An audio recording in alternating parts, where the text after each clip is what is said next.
Bonjour et bienvenue, c'est Bertrand, de la Fondation Magister.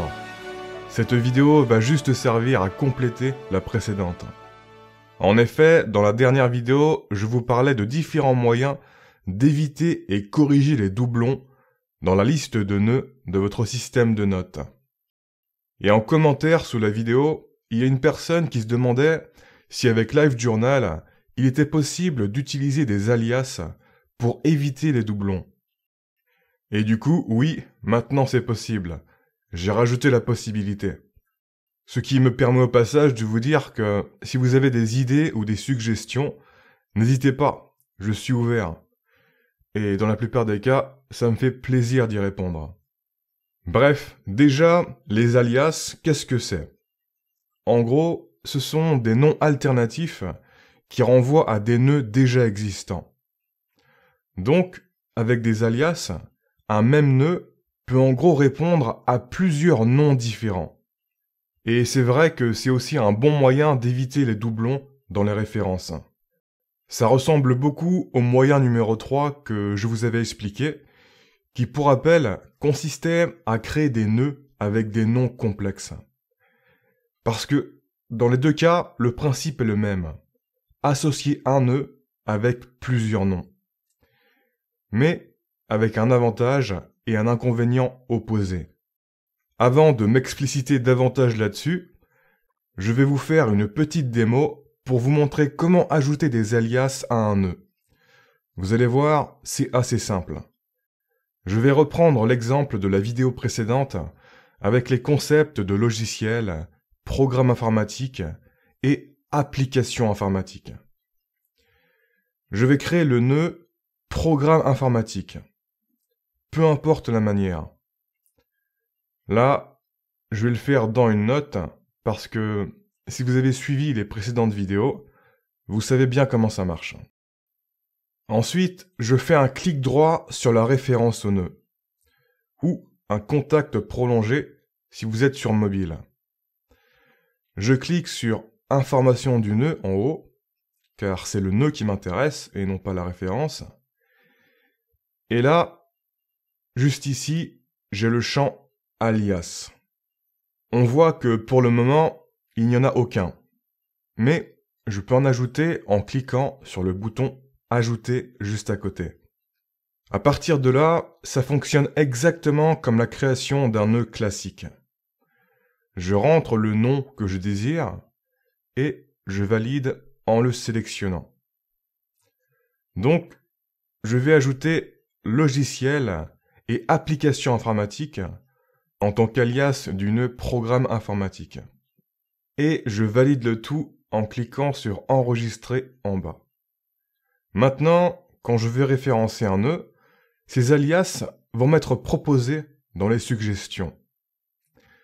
Admettons que je veux ajouter un lien vers logiciel. Voilà. Et quand je clique dessus, ça me mène sur la page du nœud programme informatique, étant donné qu'on a défini que c'était un alias de ce nœud-là. Voilà, c'est tout ce qu'il y a à savoir côté pratique. Et là, en haut de la page du nœud, vous avez un rappel des différents alias qui sont disponibles pour ce nœud-là. Bien sûr, vous avez besoin de la dernière version de LiveJournal pour éditer les alias, étant donné que j'ai ajouté cette fonction récemment. LiveJournal sur ordinateur se met à jour automatiquement une fois qu'il est lancé. Et pour les versions mobiles, vous avez les mises à jour avec les stores. Bref, revenons-en maintenant aux avantages et inconvénients. L'avantage de créer des alias, c'est que peu importe le nombre d'alias, on évite d'avoir des noms de nœuds trop complexes. Avec les alias, les noms de nœuds restent simples parce que les synonymes sont séparés les uns des autres et indépendamment accessibles, même s'ils renvoient bien sûr au même nœud, comme on l'a vu dans la démonstration. L'inconvénient des alias, c'est que, d'une certaine manière, on démultiplie le nombre de noms de nœuds. Et ça, si on ne fait pas attention, ça peut créer un bordel et de la confusion.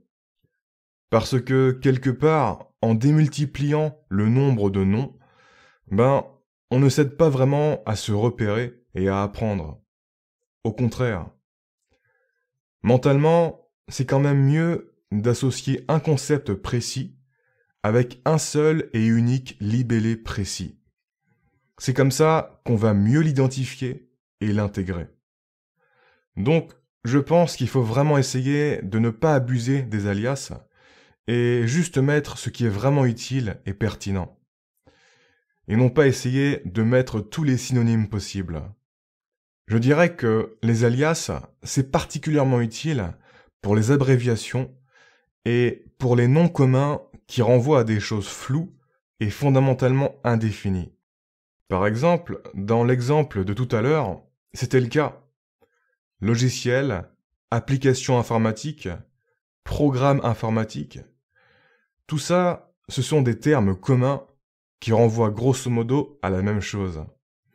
Et cette même chose, c'est quelque chose de flou et fondamentalement indéfini. Je veux dire, un logiciel, ça peut être plein de trucs. Ça ne renvoie pas en soi à quelque chose de précis et bien défini. Donc là, c'est plutôt une bonne idée de mettre ces termes en alias les uns des autres pour renvoyer au même nœud. Parce que quelque part, c'est évident que ça renvoie à la même chose. Et inversement, ce n'est pas évident de se rappeler quels termes on a peut-être déjà référencés vis-à-vis de ce concept général. Il est possible qu'on les utilise de manière interchangeable sans s'en rendre compte. Et donc, c'est important que, pour le système de notes, il soit également interchangeable. Le principe est simple. Si c'est interchangeable pour notre cerveau, alors ça doit être interchangeable pour notre système de nœuds. Et donc là, les alias sont pertinents. Mais du coup, à partir du moment où ce qu'on veut référencer, ce sont des choses moins communes et plus définies, là, il faut faire attention. Parce que souvent, si on référence deux alias différents pour la même chose précise et définie, ça ne sera pas évident que les deux alias renvoient à la même chose. Surtout au début. Dans ce cas, il vaut mieux minimiser la complexité en termes de nombre d'alias distincts et s'en tenir à un seul nom, quitte à ce que ce nom soit complexe. Paradoxalement, un nom complexe et précis, ça peut être moins complexe à gérer mentalement, par rapport à plusieurs noms simples pour la même chose, notamment pour faciliter l'apprentissage.